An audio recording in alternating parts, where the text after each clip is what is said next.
And right now it is time for us to take a look at sports. Good morning, everybody.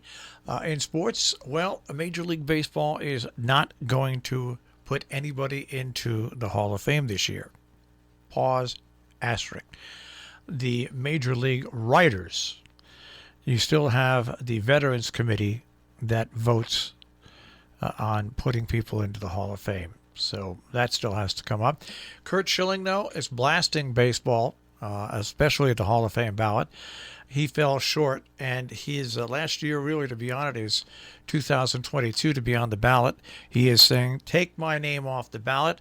I have more faith in the Old Timers Committee than I do on the sports writers. So Curt Schilling did not make it in this year. Either did Barry Bonds make it in this year as well. So that is a big story. But as I said, that doesn't mean that there won't be any inductions this year because the Old Timers Committee meets and they look over baseball players from the past. Okay. All right. I love this quote from Bruce Arians on facing the Chiefs offense on Super Bowl, which is coming up. I'm not really exciting. I'm not really excited. I would understand why he's not really excited. Who would want to? That's a tough thing to face. All right, we talked about baseball elected.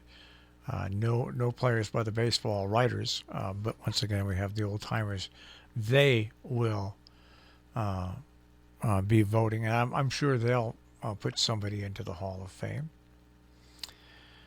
How about Hawthorne Wingo? Remember Hawthorne Wingo if you're a New York Knicks fan? Well, Hawthorne Wingo was a beloved member of the bench for the Knicks. That's when they were winning championships. And the crowd would always call his name for Hawthorne to come into the game. He was a fan favorite. He passed away this week at the age of 78. Hawthorne Wingo. I can remember watching those games, hearing his names come down from the rafter. And fans loved him. Fans absolutely loved him. Couldn't get enough of him. All right, let's take a look at some of the action that happened last night to see if we had any locals in action. We'll take a look at the NBA, and I'm taking a look at the finals for yesterday, and I see new action from our local teams in the NBA. We'll go to the National Hockey League and see if anybody played last night. And once again, I see no action from last night. Let's see if I'm looking at this the correct way yesterday.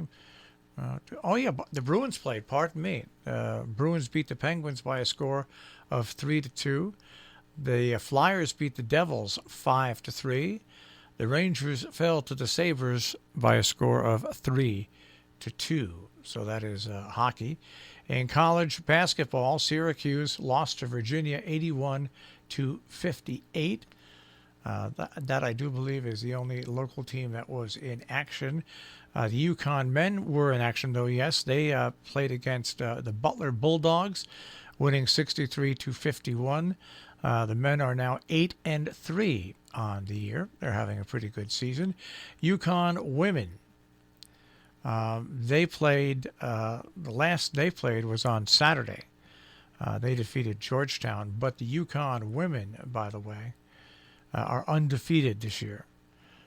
They are the third-ranked team in the nation. They are 10-0 overall and 8-0 in their conference. So that is our check on sports this morning here on the Breakfast Club on Robin Hood Radio.